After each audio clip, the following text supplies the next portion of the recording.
Hey guys, what is crack-a-lackin'? Hey, we had an X-flare pop off the sun, so we're going to talk about that just for a second. We've had R3 radio blackouts, and yeah, and there was a CME with it. Looks to be pulling some stuff off of Venus. Some of the atmosphere might get blown off of Venus. It's moving really, really fast at over 2 million miles per hour. And so, yeah, so we're going to talk about that. And here it is again. Let me just go ahead and show it to you real quick, like on the SDO. Imaging, extreme ultraviolet, and right there was that. But notice the other sunspots there too. They are definitely flaring also. And yeah, so here it is here also too. And yeah, that is the CME. So yeah, big flare. It's not like planet this or planet that, but it definitely is.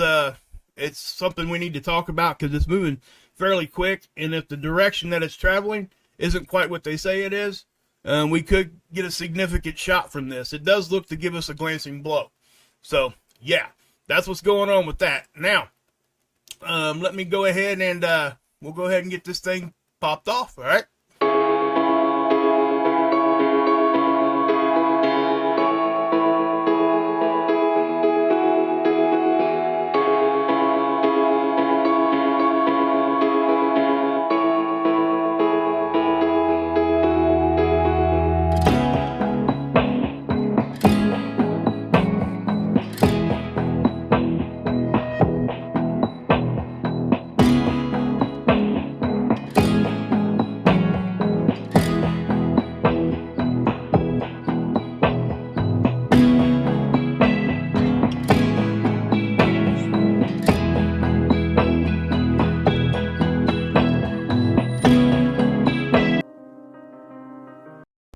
All right, guys. So this is what we're doing.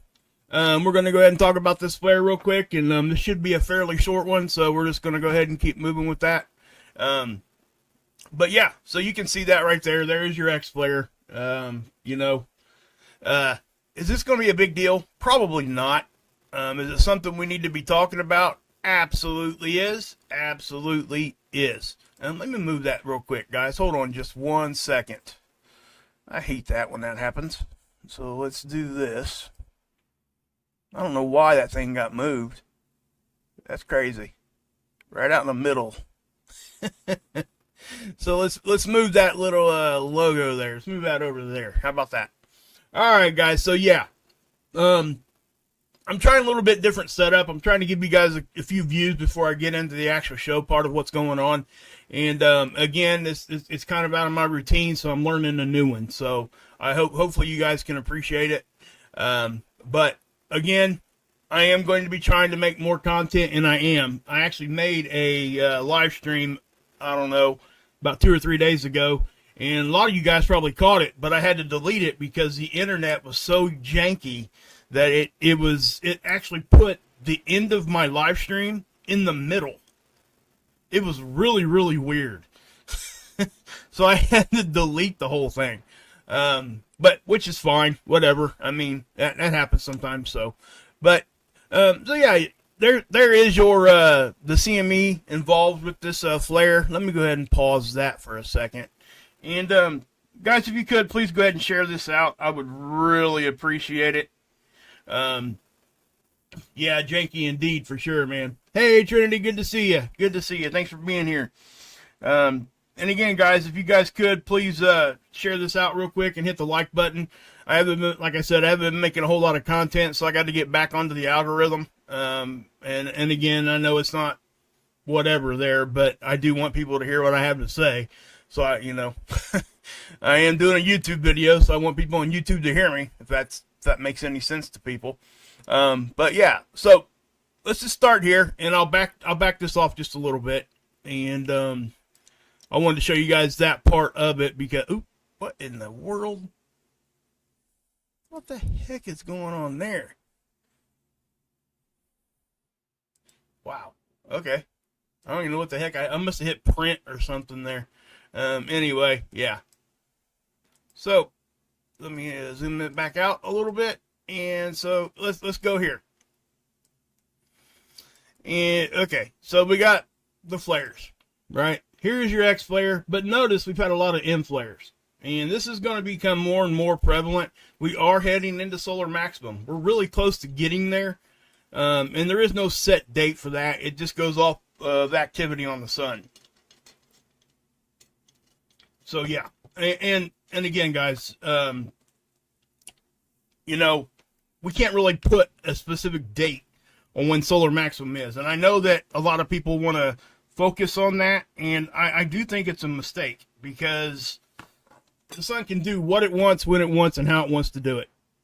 But it is what it is. Hey, Ron, what's up, man? Oh, man, where'd your... Hold on a minute here. How did that happen?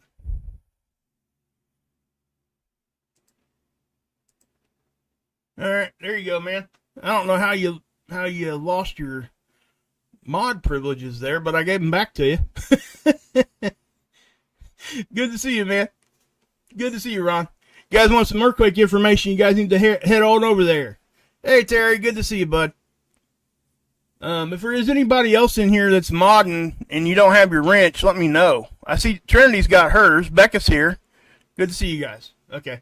And I know it's a weird time for me to be doing this, especially when I'm not doing this a whole lot. Oh, it cut off? Yeah, we had some stuff going on. My opinion, okay, Oddity, I will address that in just a second. Hey, Jammer. All right, cool. Hey, I like my steak, you know, like medium well. Anyway, so you got your X flare here, and you got multiple M flares. I'll talk about the Schumann here in just a second, guys. Okay, Oddity, I promise you I will. I do have opinions about that, so we'll talk about that in just a second. But notice all the sunspots here. Look at all these. It looks like a teenager with acne. You know what I mean? It definitely is something that we're definitely heading in if we're not already there. We could already be at solar maximum, and we're going to hang out there for a while. You know, and it's just only time can tell on what we do there. So, again, now let's go ahead and take a look at the flare here. This may have caught it. It's probably too far gone. Yeah. Yeah. It caught the butt end of that right there. You see that?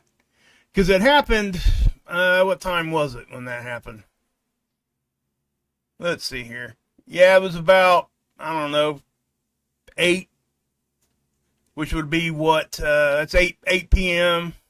That would be UTC time.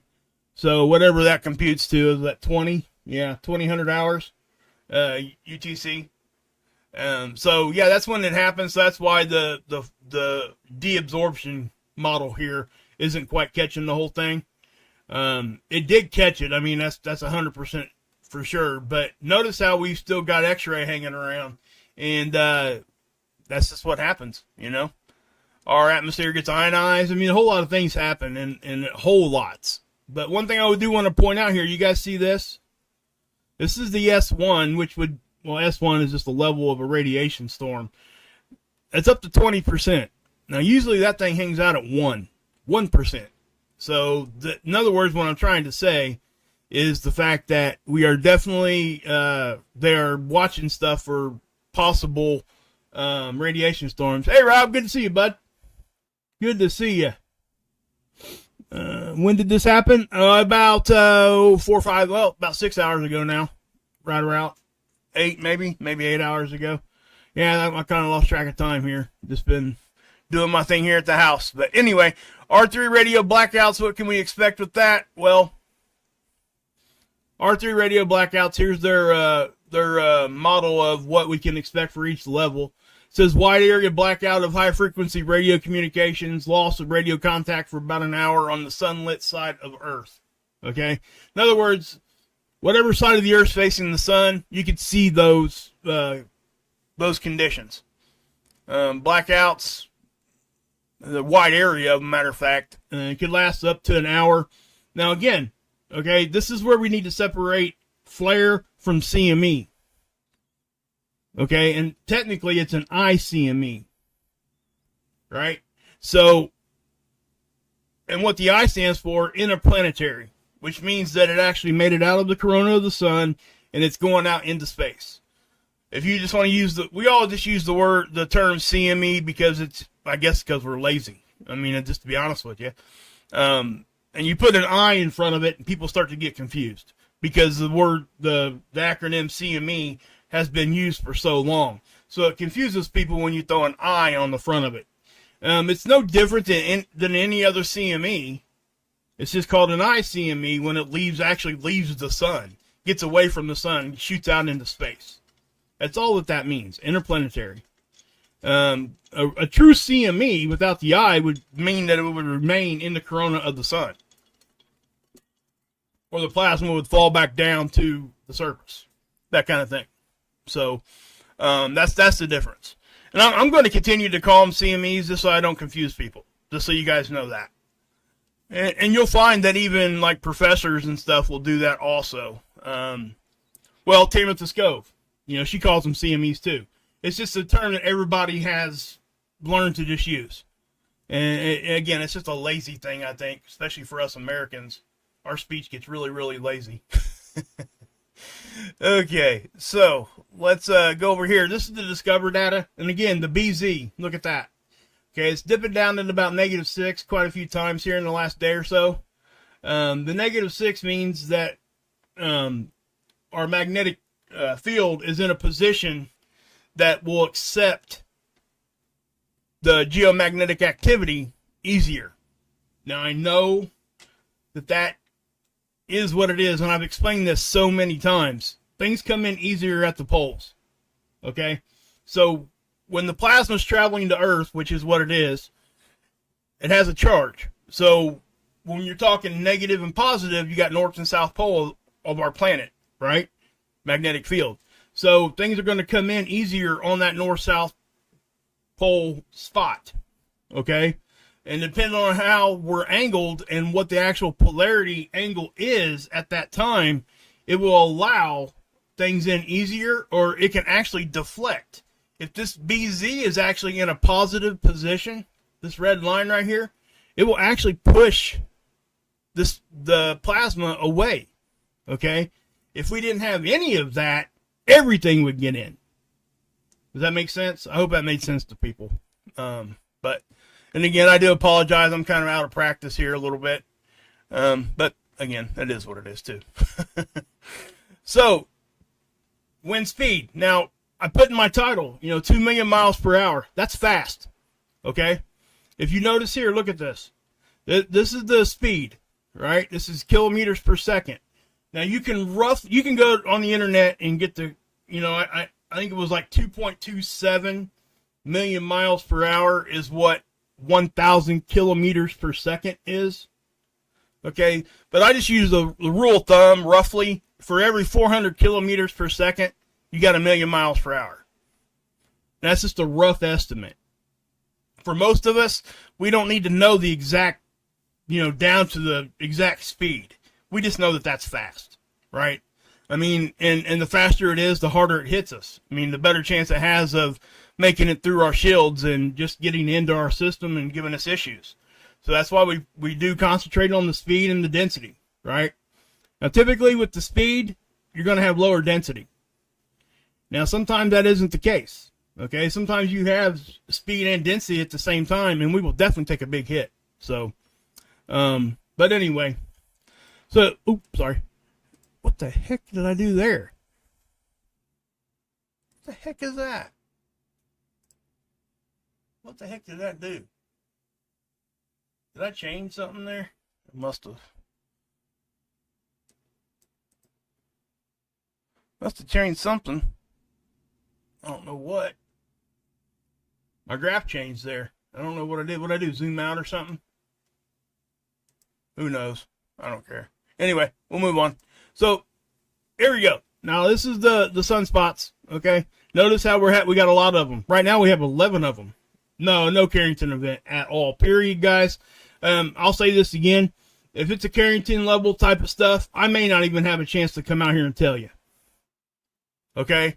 It's going to happen that quick. The flare is here in 8 minutes anyway. X-ray gets here in 8 minutes. Now, the plasma from a CME, it takes it time.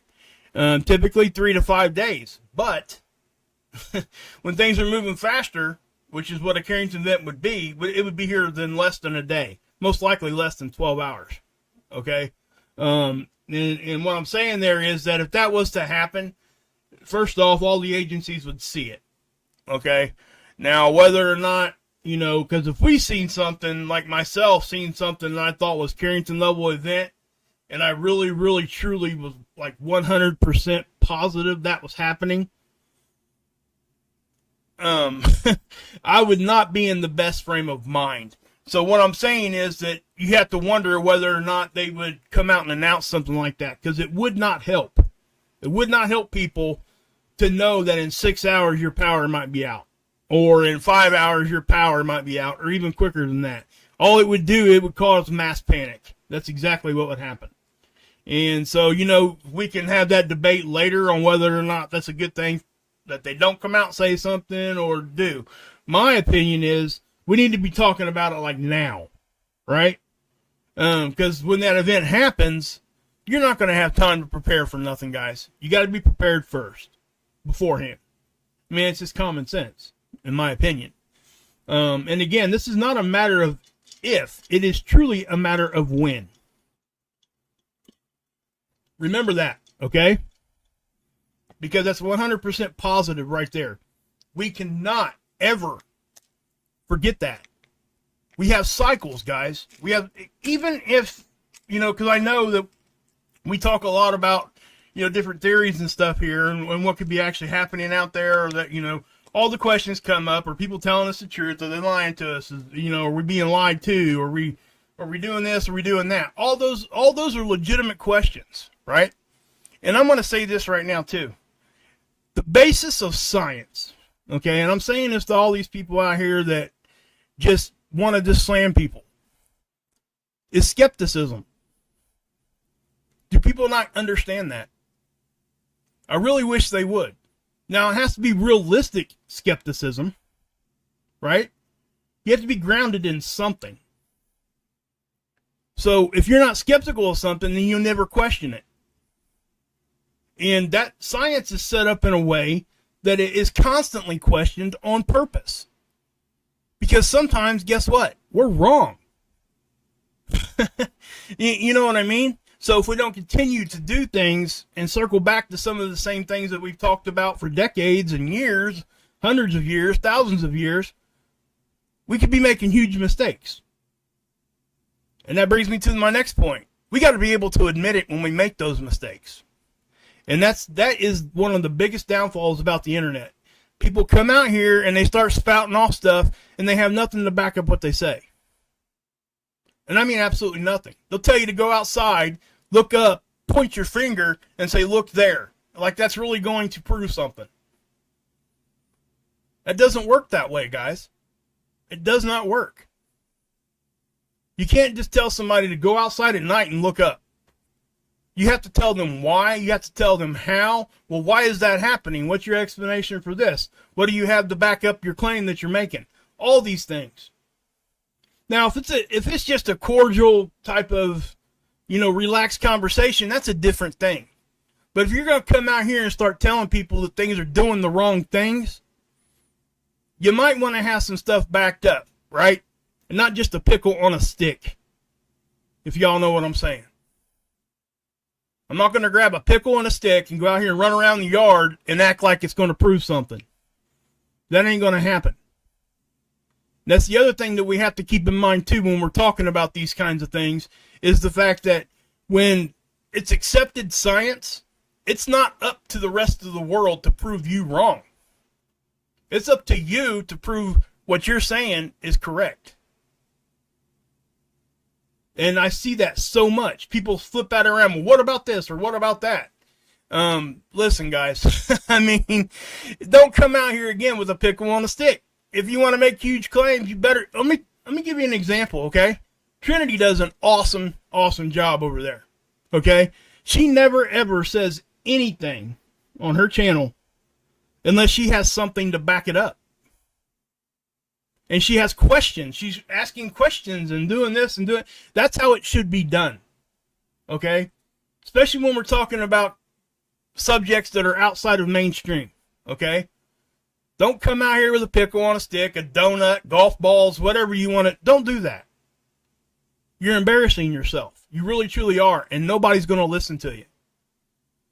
You know, you might have a select handful of people that might grab a hold, but it doesn't go very far. So just understand that, guys. Okay? Yeah, Moon Bunny. That actually that's kind of like an inside thing there. I'm not going to go into where that came from because it would just make a few people mad if they were listening to me. I'm not going. I never say names anyway. But yeah. And by the way, if you guys haven't been over to the Trinity's channel, you need to get over there. I mean, she does some killer videos, guys. Really, she really does a really good job. And again, Ron's here tonight too. Hey, Ricky. Good to see you. I think I said hi to Trish already. Good to see you. I think Hoppison was in here. Okay. All right. Now, so, again, so there's your flare, right? Now, if that flare had waited another day or two to happen, it would have been here, right? So it makes sense that we need to be paying attention to this area of the sun. Now, a lot of times, though, when you get a big eruptive flare like this one was, with the CME and all of that, it does tend to kind of chill it out a little bit, all right? Some of that, abrupt explosiveness from the flare and all that stuff will kind of carry some of that instability away. Things will start to stabilize a little bit more. Oftentimes, you'll see an X-flare blow off, and then that whole area of the sun will become extremely stable within a few hours. I've seen that. So, again, I have to say this. The sun will do what the sun wants to do, when it wants to do it, and how it wants to do it. We can't, it's just the truth. There's actually a lot of people out there that think that if we get a big CME or something during solar minimum, it would hurt us more. There's a lot of science behind all that, right? Now, I'm showing you guys this. This is the 211, and I'm showing it to you for a reason. Again, this is just another wavelength of light. They could assign this any color they wanted. Now, this is from a satellite sitting out right in front of our planet, always looking at the sun, and it's in geosynchronistic orbit. What that means is it rotates at the same speed that we do. So, in other words, it stays over the same spot of Earth as Earth orbits the sun. But it always keeps its eye on the sun. So, in other words, the whole satellite itself is moving at the same speed we are, orbiting us, but it's turning its eye all the time towards the sun. Kind of like Lord of the Rings. I use that example because most people understand what I'm saying there. But notice the shockwave here. Ripple through the corona. Right about there. See that? Now, again, you can tell, just kind of you got a directional thing here, right? It's kind of going that way. But it does have a side component to it. Let me, I'm pretty sure I got it. Nope, I didn't pull it up. Hold on a minute. Okay, this is the NASA model. Okay, this is that X-flare in CME, or ICME if you want to do that. We might have some, Rob. I'll take a look at that in a second. Yeah, we do have some things, but hey, Robert, good to see you, bud. Across the pond, baby. Sun's probably coming up over there fairly shortly. No, it already is, probably. Anyway, so yeah. So you kind of see this. This has kind of got like I'm not going to say we're not going to get hit with this. It's not going to be a direct hit. I can say that confidently. Okay. And again, this is just one model, so we'll have to wait. We're just going to have to wait. Now, this one is moving fairly fast, and I have seen some reports of, spaceweather.com, Dr. Tony Phillips was talking about how this is going to hit Venus and Mars. See him right here? Here's Venus, and this is Mars. It's moving at a speed and at a power that they're suggesting that some of the atmosphere of Venus is going to get, kind of ripped off a little bit.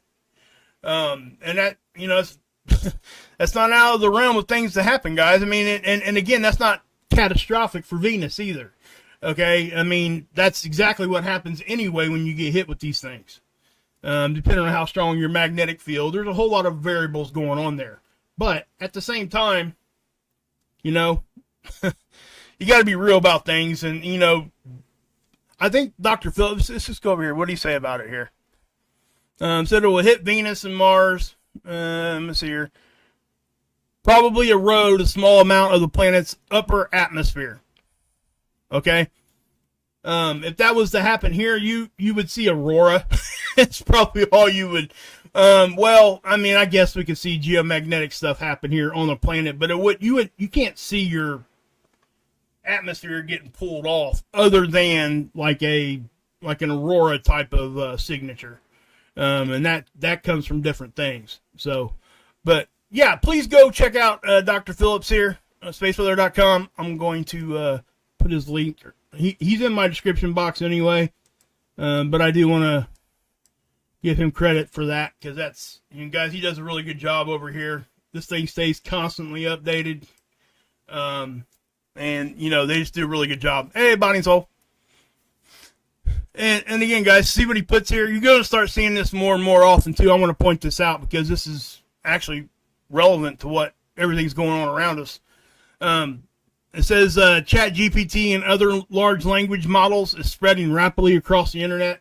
In other words, what you're hearing from people isn't them. It's AI. Okay? They're using AI basically to run whole channels and stuff. And so if you find a mistake on spaceweather.com, he's telling you right now, rest assured it was made by a real human being. He doesn't use AI here. And you know, whether you agree or disagree with that, I'm not here to discuss that. I'm just here to tell you that that's what he's saying, and that's what you're going to see on a lot of different platforms now, because this is becoming a real prevalent thing. Anybody that's never looked into any of that or hasn't tried to use AI or ChatGPT or something like that, you might not really understand exactly how powerful of a tool it is. And it, you know, when you got a powerful tool like that, it can become very dangerous very, very quickly.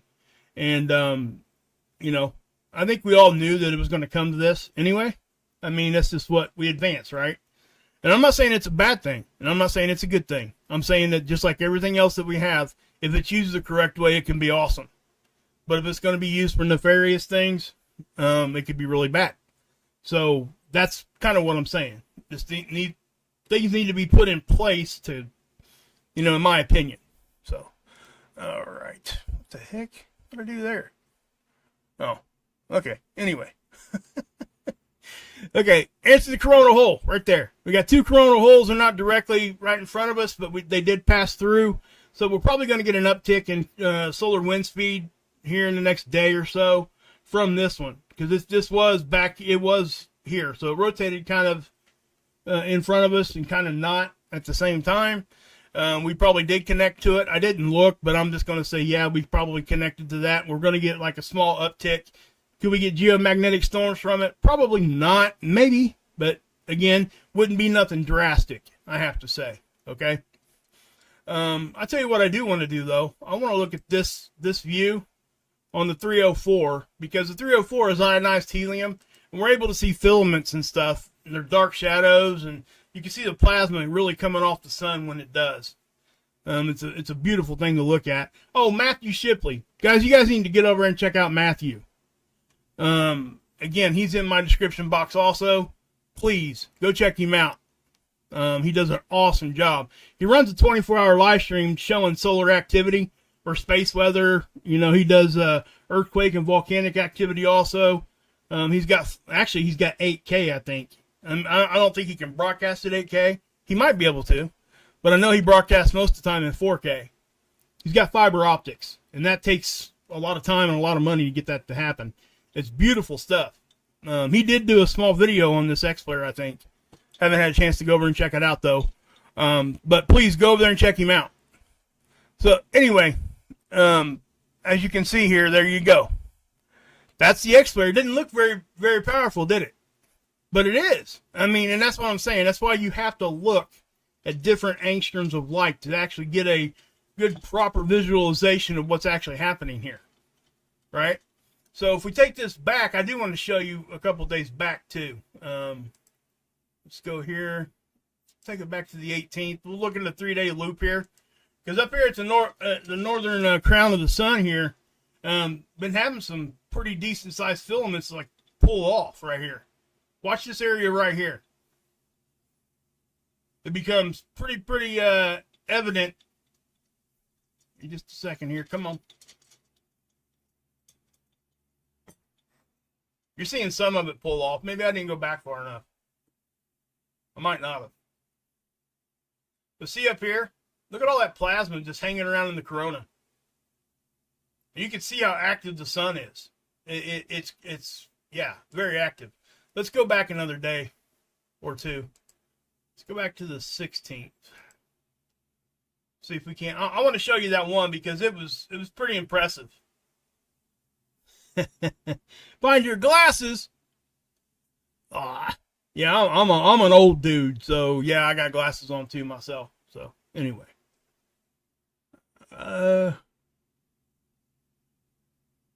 okay, yeah, cool. Now I know everybody's seen that, and every time this happens, people freak out. And to be honest with you, I'm going to be straight up honest with you. I used to too until I actually understood what I was looking at. Okay.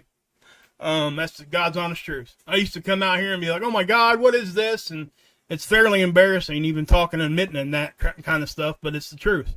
And that's, that's what I try to do here. When I make a mistake, I try to fix it.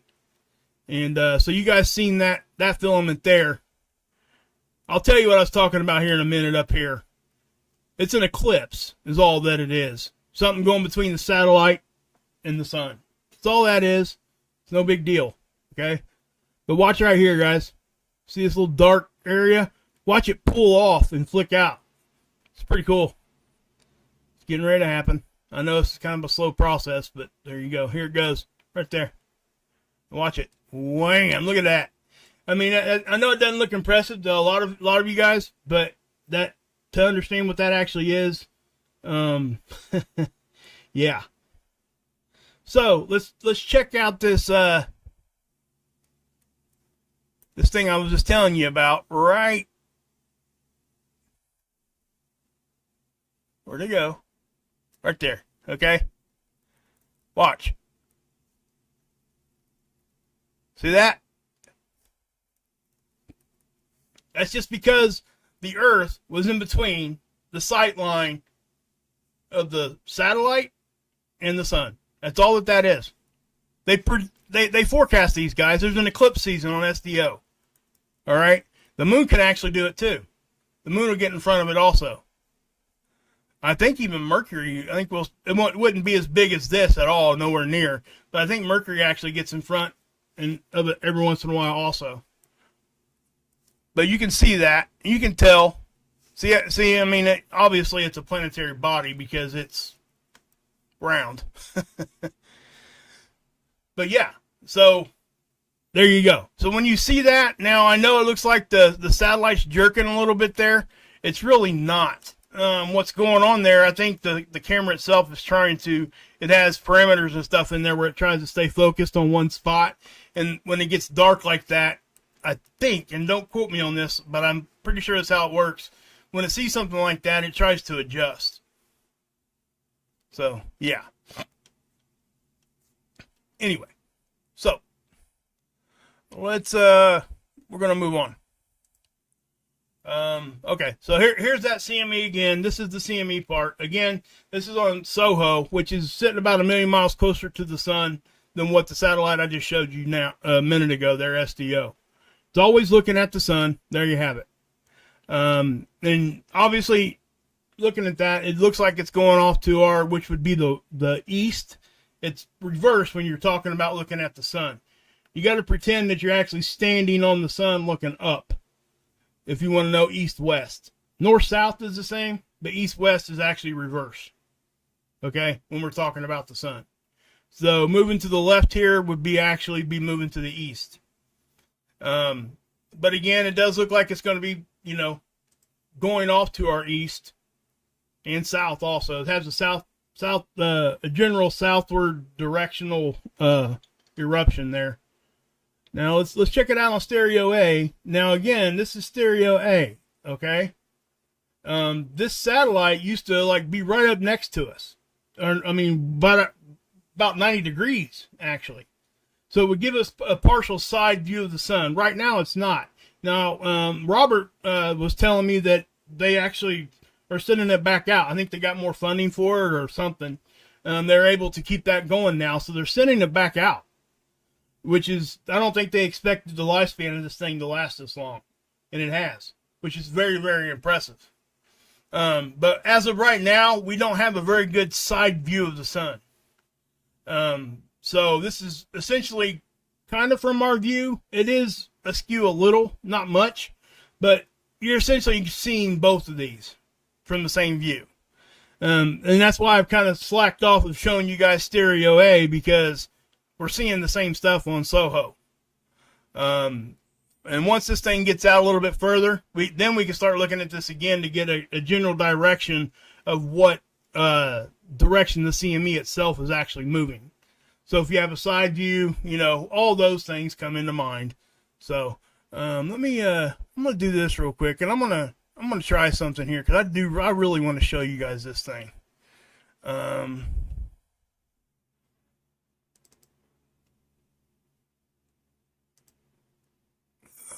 not sure if it's gonna let me, but we're gonna try it. Nah, I'm not gonna do it. I'll pull it up later, guys, and I'll show it to you. I have a very really elementary model. It's a 3D model, so I can show you guys what I'm talking about. I can show you from stereo A and from Soho, and how we can think something's going to hit us, but it really doesn't because of our perspective. And so I would just say that. So we'll move on. I don't want to waste you guys' time here. Let's go here. Geoelectric field model. Okay, this is the electrical field at the surface. Okay, not magnetic field, not our magnetic conditions. These are our electrical conditions. Notice that they have USGS and NOAA on the same model here. Why? Well, because we know that geomagnetism affects our geoelectrical conditions, which in turn affects the possibility of seismic activity. Okay, and I know that there's a lot of studies going on and all those kinds of things, exactly how it does affect us and all this and all that. And I'm not going to get into all the specifics, because I frankly don't have the knowledge base. So what I'm going to say is, we do know that geomagnetism or geomagnetic activity, it does affect the possibility of seismic activity. That's what I would say. And so that's why we're watching this. And what this is showing you is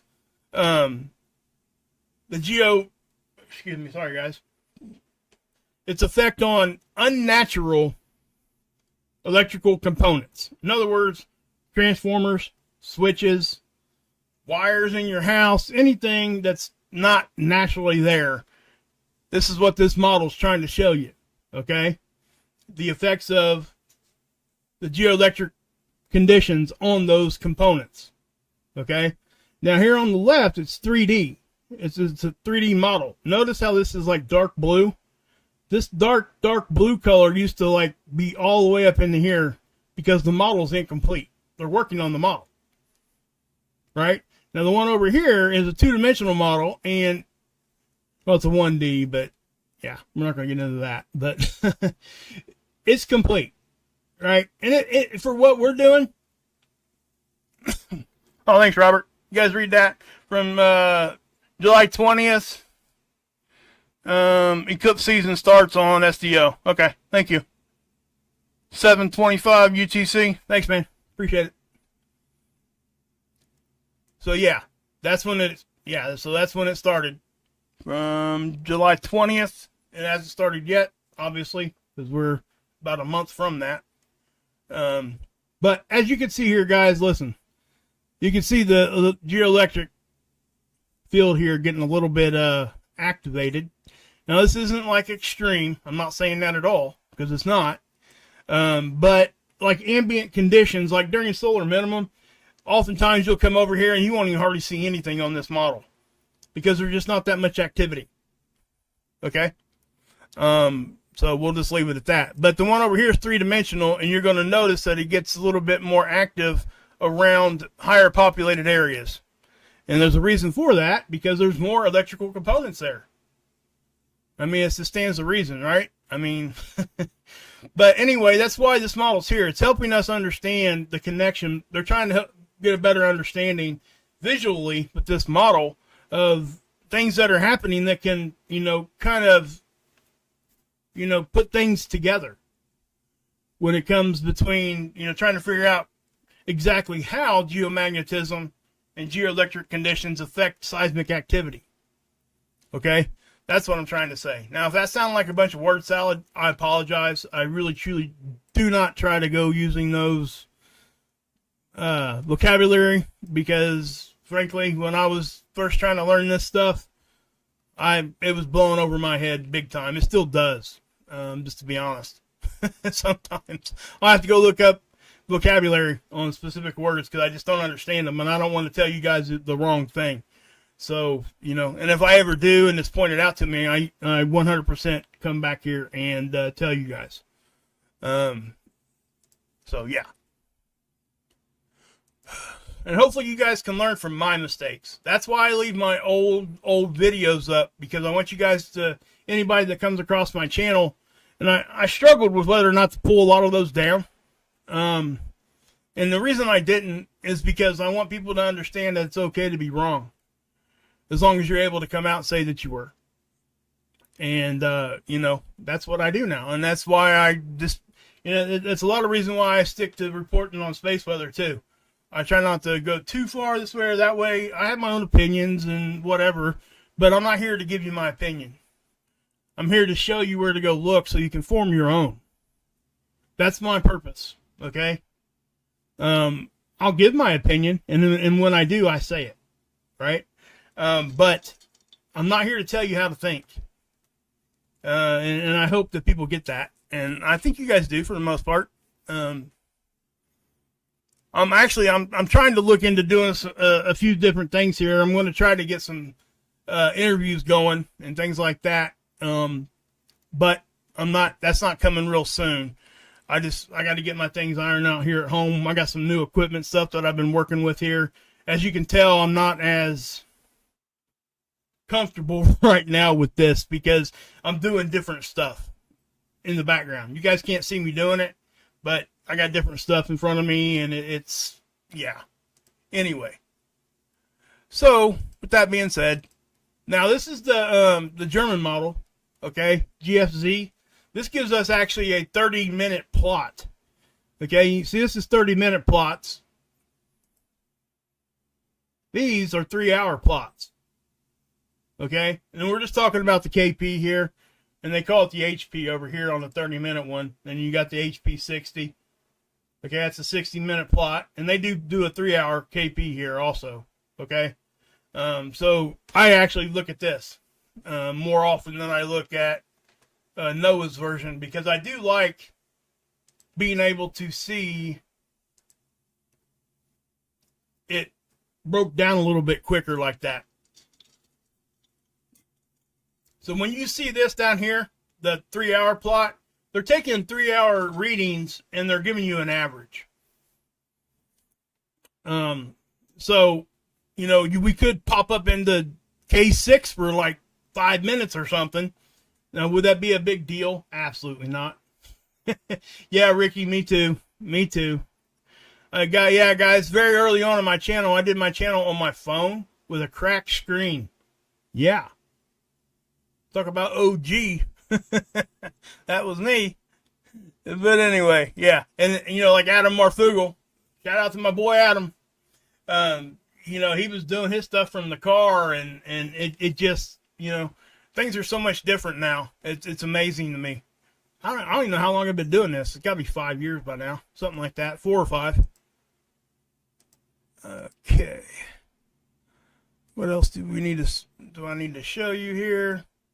There's probably not a whole lot more I'm going to be showing you guys, because there's really not anything other than that's really what I wanted to show you guys.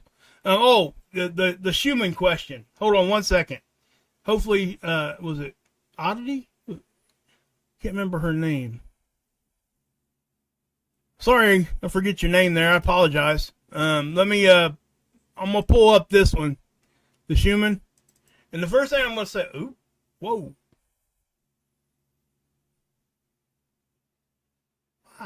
Man, that stupid thing. I must have my security settings set high. I do anyway, but...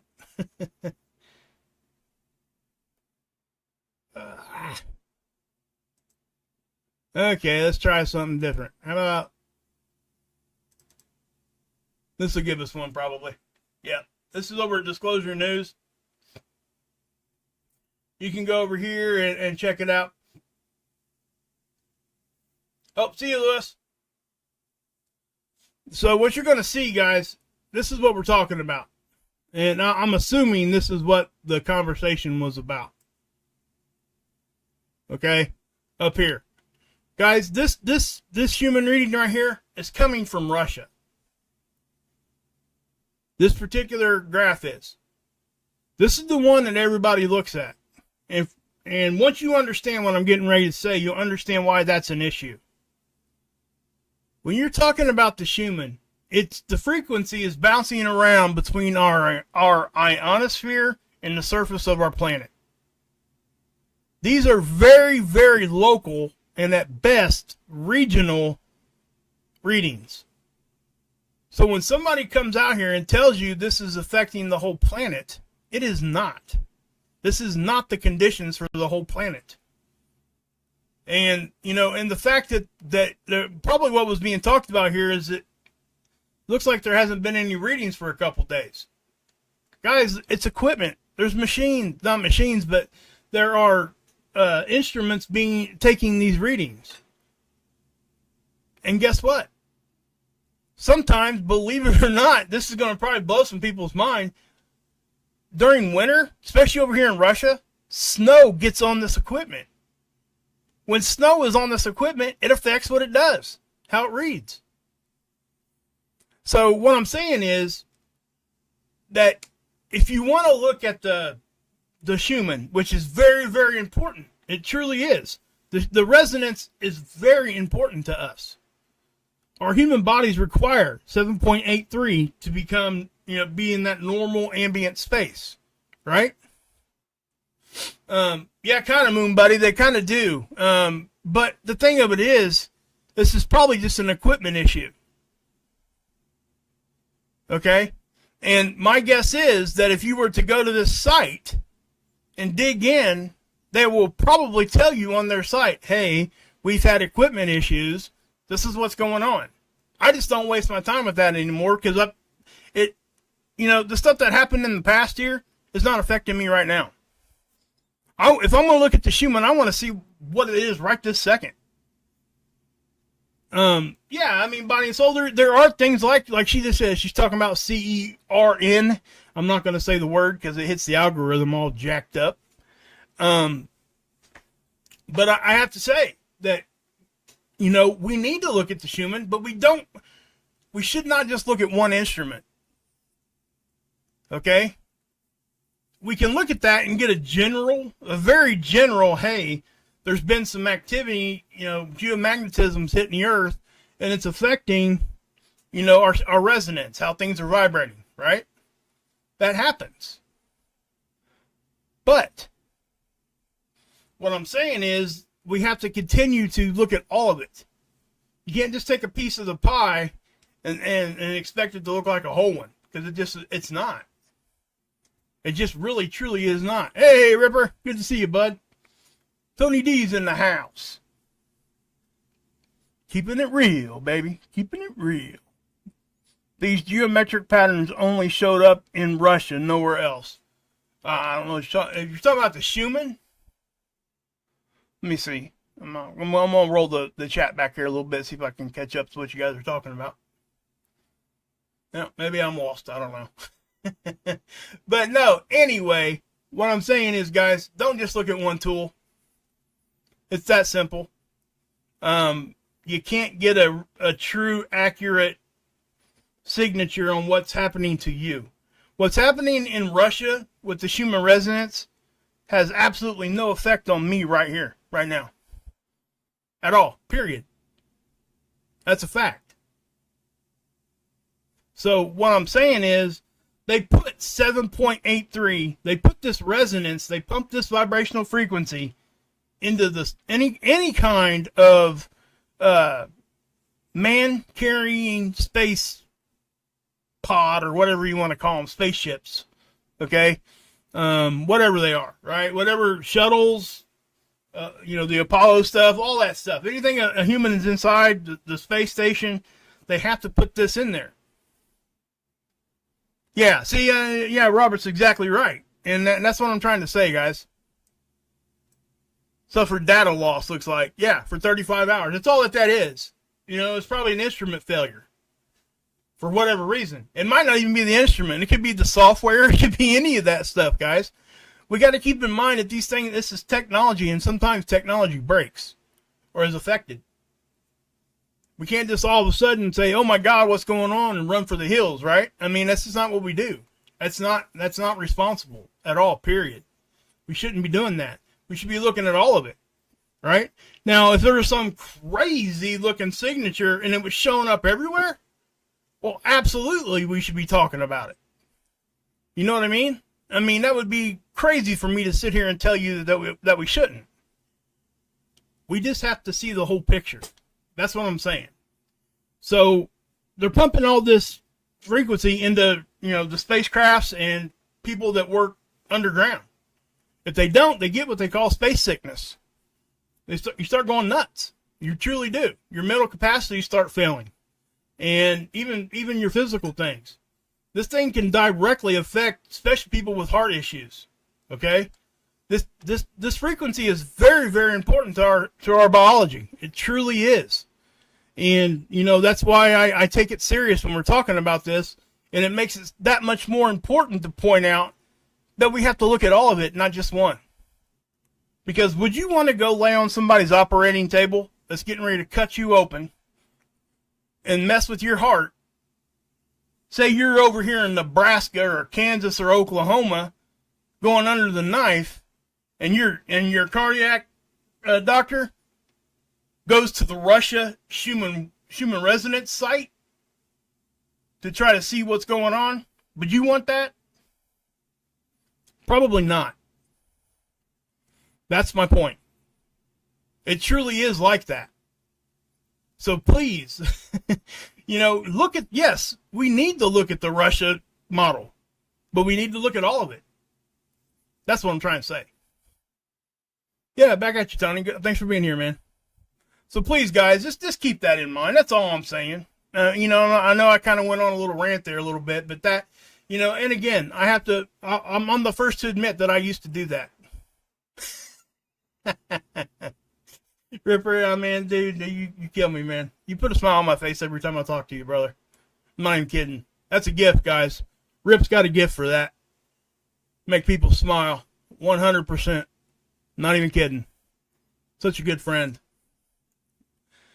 You guys are only as lucky to get a friend like Rip, man. I'm telling you. I'm not kidding. I am not even kidding when I say that. That's just the truth. And me and Rip have never even seen each other face to face. Never shook the man's hand, but I love him just like one of my best friends. So, anyway, we'll move on. Hugs, brother, bro hugs. Anyway, okay, so the weather pattern, okay, guys? The weather pattern's changing also. That is to be expected, right? We see weather pattern changes. But I do have to point out, yes, we will, Ripper. 100. I want to point out that what we're seeing right now is absolutely not a normal season, okay? When we're talking about weather. That's all I'm speaking about here, okay? Weather. That's it. Nothing. I'm not going anywhere else with that. So what I'm going to do is I'm going to pull this Ryan Hall. I'm not going to show you, I'm not going to play the live stream or anything, but he did an 8-minute video that explains exactly what's going on. Okay? If you guys don't know who Ryan Hall is, please, for the love of God, get over there and check his channel out. Him and Andy Hill. Andy Hill is his second man, and I'm telling you, he does a great job too. I'm one of Andy's subscribers too. I've actually had personal conversations with Andy over Twitter, and these guys are so intelligent, it's crazy. And what I love about Ryan, you know, all these tornadoes that hit and did a lot of damage and stuff these past few days, he was there with the Y'all squad the next day. The man lives in Kentucky. Okay? So, and what he does is, if I think I'm correct on this, anything that is sold in his merch store goes 100% back to help storm victims. If that isn't something that's freaking crazy awesome, I don't even know what, I just wouldn't even know what to say. Now, look right here. Look. He gave $100,000 to people hit by tornadoes. He gave $100,000, okay? Not to one person. He was spreading it out through 4 or 5 different people there with money. But they went there with, like, food and water and just everything, and grills, all this stuff, right? And not only does he just throw that money at him, he's there. I mean, it's crazy. The man is just, I mean, this is weather for me, okay? I can't tell you the last time I've looked at my local weatherman. And I'm not saying that they're not good either. All I'm saying is that this is the future of weather. You're seeing it. So what I'm saying is, go check this video out. Copy that. All right, go check this video out because he explains this weather event that's happening. It's called a cutoff low, right? And again, I'm not going to go into too much detail or even show you any of the video because I want you guys to get, go give him the views on that. But you can tell by the thumbnail. If you look at the thumbnail, you see how you got 2 low pressures on either side. And what's in the middle? That's heat. That's high pressure. Okay?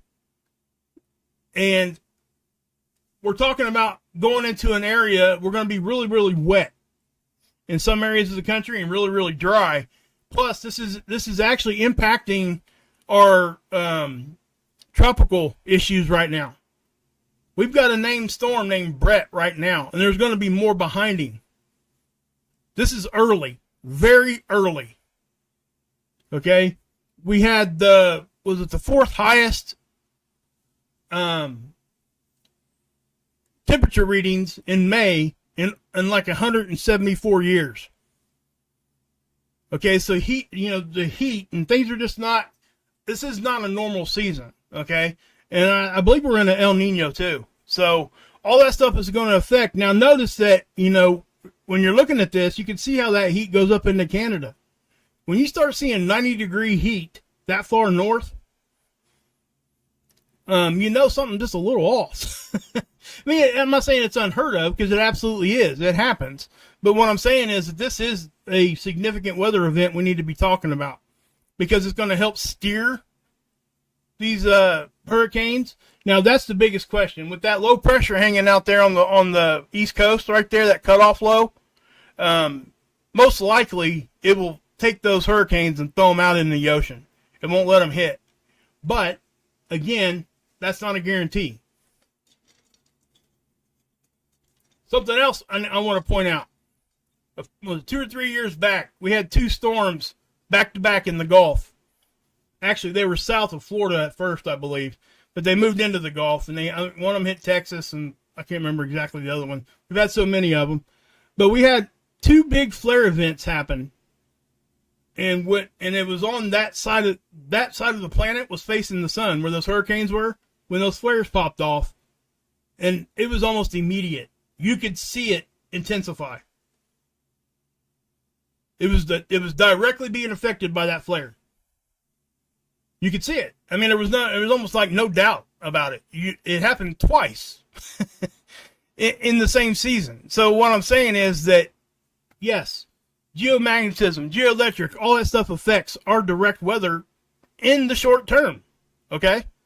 Not only long term, but short term. We have to understand this. And that's why we pay attention to all of it. The sun is most definitely the driving factor behind almost anything on our planet. And I hope everybody understands that. Because it is. That is the God's honest truth. The sun will affect everything that you're doing. Everything. Here on our planet, the sun is the biggest factor on anything that's going on. And, I'm not saying it's the only factor. I'm just saying it is the biggest contributing factor to everything. So it makes perfect sense to me to concentrate on what's coming from the sun to get a better understanding of what's going to be coming here. That's why I do what I do. Okay, guys? And, it really, truly is. But anyway, so, yeah, please check out Ryan. Go give him some love. I posted that in the chat there. My boy Tommy, a.k.a. Heather Joy. Guys, get over here and check him out, please. Anybody struggling with addiction, anybody that is, struggling with any of that. Addiction, alcoholism, which is an addiction. I'm not going to get into all that, but there's the link. Go check out my boy Tommy and my sister, a.k.a. Heather Joy. The channel's growing. There's some big things going to be happening, and I'm telling you guys, please. Grab the pic you sent Telegram. Let me look.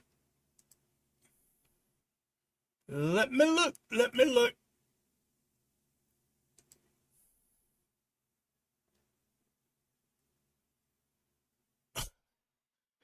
Trinity, you're killing me. Anyway, all right. Well, yeah, I don't know. So, I have to get that later, man. I can't pull it in right now. But anyway, I'm going to go ahead and get on off here, guys. I don't want to waste any more of your time. But please, get over here and check out the Lifeboat, Ryan Hall, Ripper, everybody else that's here that has a channel. Trinity, Ron's here, Jammer, Body and Soul. Thanks to everybody that stopped in, guys. I really do appreciate you. Can't tell you how much I do appreciate it. Please share this out. Hit the like on your way out. I am going to be trying to make more content, guys.